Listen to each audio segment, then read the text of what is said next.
Selanjutnya, pemaparan terkait dengan arah kebijakan RKP tahun 2022 yang akan disampaikan oleh Direktur Tata Ruang dan Penanganan Bencana Kementerian PPN Bappenas. Kami persilahkan Bapak Sumedi Andung Mulyo MA PhD. Baik, Ibu Moderator, yang saya hormati Pak Gubernur dan Wakil Gubernur, yang saya hormati Ketua DPRD, dan Bapak Ibu seluruh peserta forum konsultasi publik. Selamat pagi, Assalamualaikum warahmatullahi wabarakatuh. Salam sejahtera bagi kita semua. Om Swastiastu, Namo Buddhaya, salam kebajikan. Mohon share karena waktunya terbatas. Jadi kami akan menyampaikan tentang pokok-pokok pikiran penyusunan rencana kerja pemerintah tahun 2022. Nah, di situ saya menyampaikan 6 pesan utama. Yang pertama, perencanaan pembangunan diperlukan untuk mengantisipasi dan menyiapkan transformasi sosial, budaya, sumber daya, dan lingkungan, serta ekonomi menuju kehidupan bangsa dan daerah yang lebih maju, sejahtera, adil, bermartabat, dan berkelanjutan. Mohon maaf, Bu Moderator, apakah suara saya jelas? Ya. Jelas, Pak. Sangat jelas. Jelas, Pak Sumedi, jelas. Baik, nah disinilah pentingnya bagaimana suatu perencanaan untuk mengantarkan transformasi sosial, budaya, sumber daya, dan lingkungan, serta ekonomi. Jadi kata kuncinya di situ. Kemudian menghadapi tahun 2022, bahwa perkiraan perkembangan ekonomi akan kembali pulih dengan syarat penanganan pandemi COVID bisa dilakukan secara tuntas. Selain itu juga dinamika perubahan harga komoditas itu akan berpengaruh juga terhadap perekonomian nasional maupun perekonomian untuk Provinsi Kalimantan Timur. Nah, dengan kondisi tersebut, tahun 2022 maka perlu memperhitungkan persyaratan penguatan layanan dasar dan peningkatan standar mutu, kesehatan, dan pendidikan, termasuk untuk perumahan, air bersih, dan sanitasi sebagai landasan pemulihan kehidupan sosial, budaya, dan ekonomi yang lebih aman, lebih baik, dan berkelanjutan. Selain itu, penyusunan RKP tahun 2022, revisi RPJMD, penyusunan RKPD tahun 2022, itu juga mesti meletakkan fondasi bagi transformasi dan akselerasi pembangunan.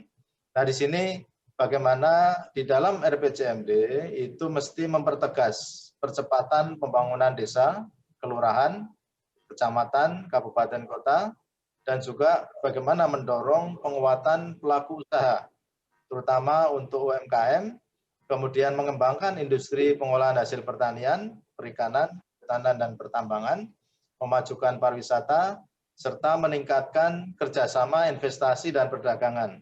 Jadi kalau mengandalkan APBD saja tidak cukup, maka kita bagaimana membangun kerjasama investasi dan perdagangan dengan berbagai pihak. Selain itu, di dalam RPJMD mesti mempertegas soal kesiapan SDM tentang tata kelola, tata ruang, dan juga infrastruktur untuk pendukung IKN.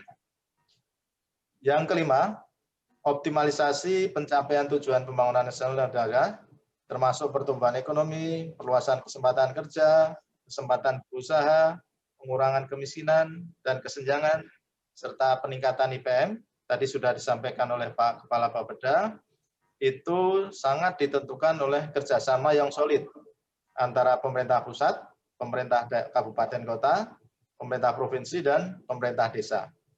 Selain itu, perlu didukung dengan kemitraan dan kolaborasi dengan pendekatan pentahelix antara pemerintah daerah bersama pelaku usaha, perguruan tinggi, lembaga riset dan pengembangan, organisasi masyarakat, dan media. Jadi itu 6 pesan utama yang sangat penting yang kami sampaikan. Lalu kami mencoba untuk masuk satu persatu untuk mempertegas apa yang kami sampaikan. Yang pertama, transformasi ekonomi ini kita siapkan di dalam kerangka Indonesia 2045, maka kita berharap pandemi sebagai bagian dari dinamika untuk mengisi di dalam transformasi sosial ekonomi, dan ini yang kita pegang adalah perspektif jangka panjang, jangka menengah dan jangka panjang. Kemudian kita juga nanti pasti akan sangat terkait dengan Indonesia 2045, ada 4 pilar: pembangunan manusia dan penguasaan iptek, pembangunan ekonomi berkelanjutan, pemerataan pembangunan, dan juga pemantapan ketahanan nasional dan tata kelola pemerintahan. Nah, dalam proses transformasi itu, maka kita melihat nanti bagaimana Kalimantan Timur itu mengelola sumber daya. Ada 8 sumber daya manusia dari segi pengetahuan, dari segi teknologi, organisasi, informasi, prasarana, ruang, lahan, dan sumber daya alam. Tapi kita masih berkutat pada prasarana, ruang, dan lahan, dan sumber daya alam. Nah, mungkin di dalam revisi RPJM atau perubahan RPJMD itu tentang sumber daya manusia, pengetahuan, teknologi, organisasi, informasi, itu menjadi fondasi untuk meningkatkan kapabilitas, terutama daya saing, daya tarik, daya tahan atau resiliensi, dan juga daya lestari. Nah, dalam transformasi tadi, maka bagaimana kita bisa memperkuat proses pengembangan sumber daya dari pertanian, pertambangan, menjadi industri pengolahan, kemudian menjadi kegiatan yang mengandalkan kepada sintesis dan daur ulang. Nah, di sini pentingnya pemanfaatan teknologi informasi sebagai pemacu di dalam transformasi. Berikutnya adalah bagaimana kita melihat perspektif desa, kecamatan, dan kabupaten, serta provinsi. Tadi di dalam paparan kami belum melihat penekanan tentang pentingnya pembangunan desa sebagai fondasi untuk transformasi suatu desa, kawasan, dan daerah. Jadi bagaimana nanti setiap desa, kecamatan, atau kabupaten itu bisa mengoptimalkan keunggulan komparatif berbasis faktor input, keunggulan kompetitif berbasis kepada efisiensi dan inovasi, dan keunggulan kolaboratif berbasis inovasi dan kolaborasi. Nah, di sini pentingnya 5 modal. Jadi nanti di dalam RPJMD bagaimana optimalisasi modal yang kita miliki supaya fondasi pembangunan yang berkelanjutan desa, kawasan, dan daerah itu ada modal manusia, modal alam, modal keuangan, modal fisik, dan modal sosial. Nah, ini sebagai satu kesatuan yang tidak terpisahkan sebagai fondasi pembangunan yang berkelanjutan. Selain itu, tadi keunggulan komparatif, keunggulan kompetitif, dan kolaboratif itu adalah standar yang nanti akan menjadi fondasi untuk kalau menjadi ibu kota negara, maka bagaimana kita mengandalkan 3 keunggulan ini. Kalau kolaboratif, itu sangat ditentukan oleh kerjasama pemerintah, pelaku usaha, perguruan tinggi, media, dan juga masyarakat. Jadi 5 aktor ini akan sangat penting di dalam 5 tahun ke depan. Nah, tema RKP untuk 2022 itu sesuai dengan arahan Presiden, itu ada 4 kata kunci yang menjadi dasar di dalam penetapan tema dan fokus. Yang pertama soal mengatasi kemiskinan, soal perluasan kesempatan kerja dan berusaha, penguatan UMKM, dan pengembangan industri. Jadi basis kewilayahan itu menjadi fondasi untuk bagaimana kita tahun 2022 dari segi pembangunan SDM, pembangunan infrastruktur, dan juga mendorong transformasi ekonomi. Ini ada hambatan, kami lewati saja karena waktunya terbatas. Untuk pengembangan wilayah tahun 2022, yang pertama, mempercepat pemulihan dampak pandemi, kemudian melanjutkan transformasi sosial ekonomi untuk meningkatkan rantai produksi dan rantai nilai daerah, mengoptimalkan keunggulan kompetitif daerah, dan juga meningkatkan pemerataan kualitas hidup antar wilayah. Ada strateginya, strategi pemerataan dan strategi pertumbuhan. Strategi pertumbuhan tadi bertumpu kepada kawasan-kawasan strategis. Strategi pemerataan itu mempercepat pembangunan desa, daerah transmigrasi, perbatasan, dan juga pulau-pulau kecil terluar kalau ada, kemudian juga daerah rawan bencana. Jadi kombinasi antara percepatan melalui strategi pertumbuhan dan juga strategi pemerataan. Nah, di sini strategi percepatan pemerataan itu dari sisi bagaimana pembangunan desa, peningkatan standar pelayanan minimum, kemudian juga meningkatkan kawasan perbatasan dan konektivitas wilayah. Nah, strategi percepatan pertumbuhan, pembangunan IKN, dan juga pelestarian bagaimana kawasan, termasuk untuk investasi di kawasan industri, kawasan ekonomi khusus, terutama menyangkut kemudian juga kawasan perkotaan dan sebagainya.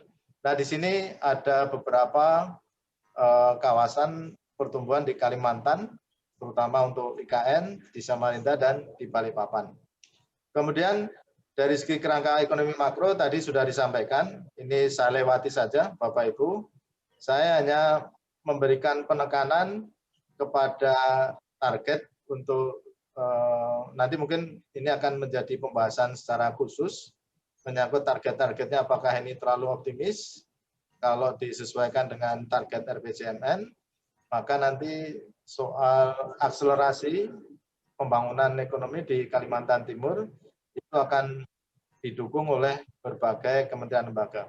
Nah, dari sisi hambatan, nah ini mungkin yang pertama yang perlu kita cermati dari sisi pembiayaan, ini mungkin menyangkut bagaimana peran perbankan di dalam mendukung proses pembangunan ekonomi di daerah, kemudian juga menyangkut penyaluran kredit oleh perbankan, dan juga menyangkut bagaimana akses terhadap kredit perbankan.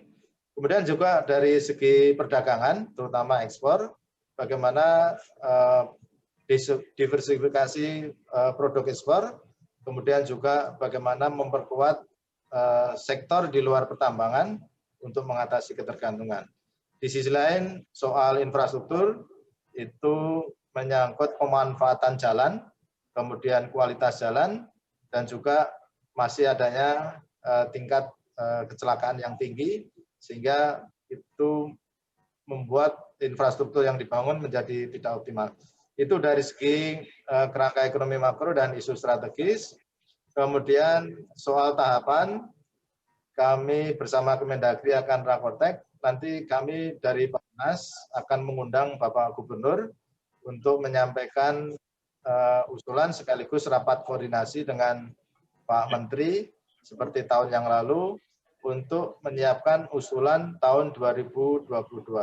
Nah, kami berharap nanti teman-teman di Bapeda bisa menyiapkan usulan dilengkapi dengan dokumen-dokumen pendukung yang nanti intinya adalah bagaimana kesiapan usulan yang disampaikan oleh Pak Gubernur kepada Menteri. Kemudian ini saya lewati saja. Intinya Bappenas mencoba menjadi clearinghouse, bagaimana ada long list program dan proyek pembangunan yang sudah disiapkan melalui berbagai peraturan Presiden. Lalu kita melihat kesiapan menyangkut lahan, tata ruang, kemudian juga kesiapan teknis. Itu adalah langkah-langkah yang kami lakukan. Nah, disinilah nanti di dalam revisi atau perubahan RPJMD, karena menyangkut domain politik, jadi visi misi Pak Gubernur bersama Wakil Gubernur, kemudian ada visi misi Presiden, maka yang bisa kita sinkronkan adalah tujuan dan sasaran, tadi sudah disampaikan mengenai target-target pembangunan, strategi dan arah kebijakan yang menyangkut bagaimana penyiapan pembangunan IKN, kemudian juga pengembangan kawasan-kawasan di sekitar IKN, ada program prioritas, kegiatan prioritas, sehingga nanti cara berpikir kita bagaimana Bappenas sebagai clearinghouse itu sinkronisasi belanja KL, dana dekon, dana transfer daerah, dan dana desa untuk mendukung pelaksanaan pembangunan di tingkat daerah. Nah, di sini antara RKP dengan Renja KL, Renja Kementerian Lembaga, dan juga RKPD itu ada sinkronisasi, sehingga nanti setiap output prioritas dari Kementerian Lembaga, lokasinya harus jelas. Di mana saja di Kalimantan Timur yang akan menjadi lokasi output prioritas.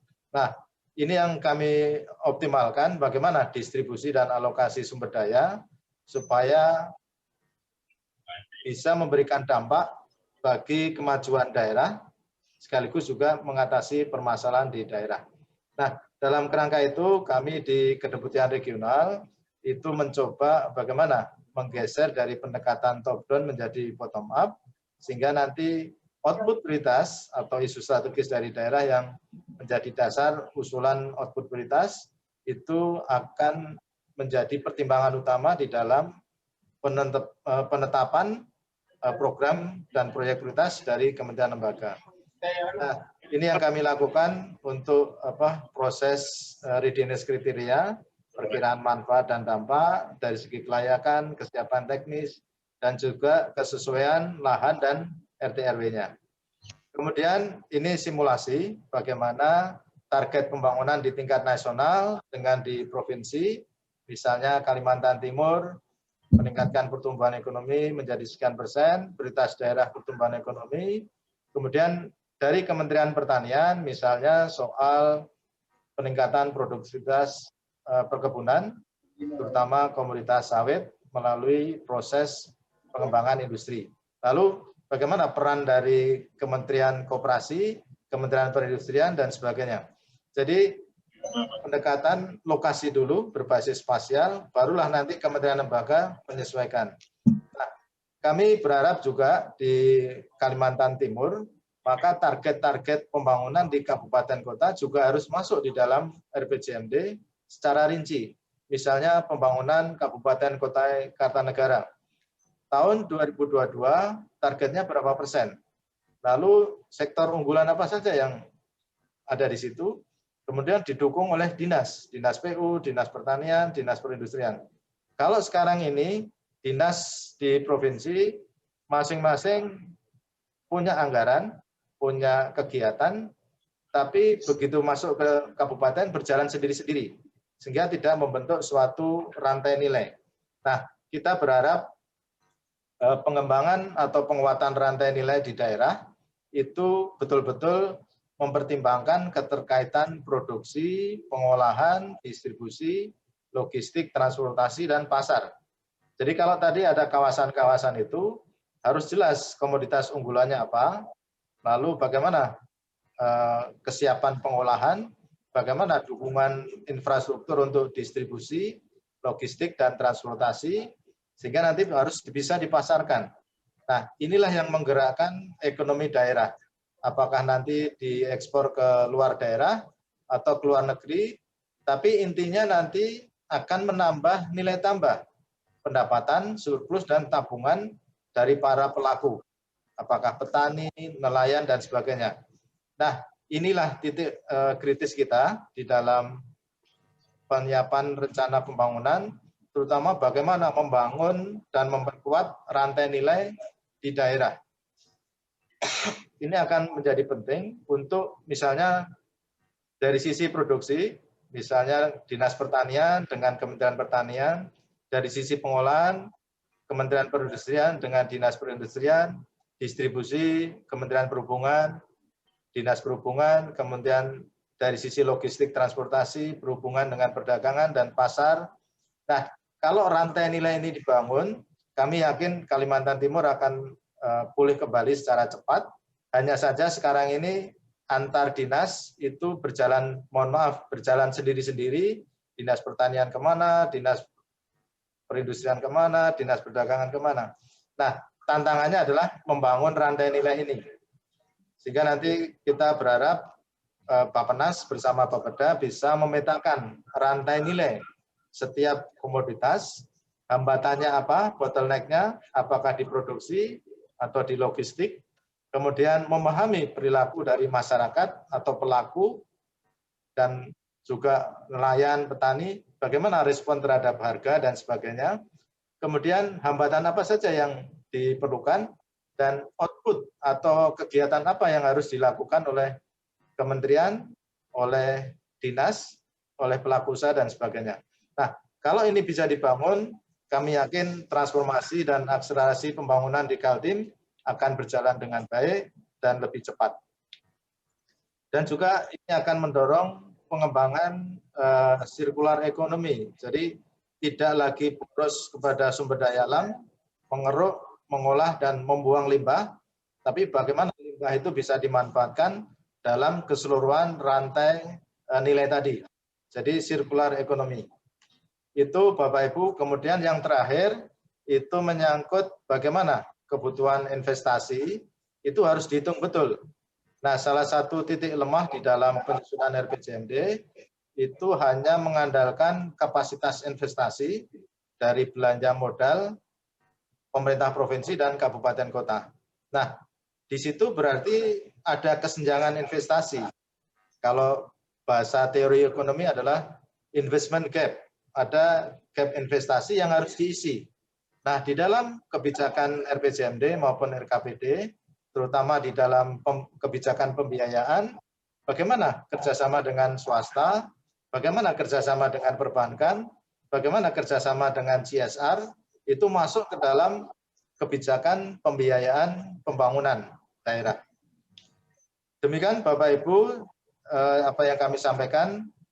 Yang pertama tadi, bahwa perencanaan yang kita siapkan itu adalah menjadi fondasi untuk transformasi kehidupan sosial, ekonomi, dan budaya menjadi lebih maju, bermartabat, berkelanjutan.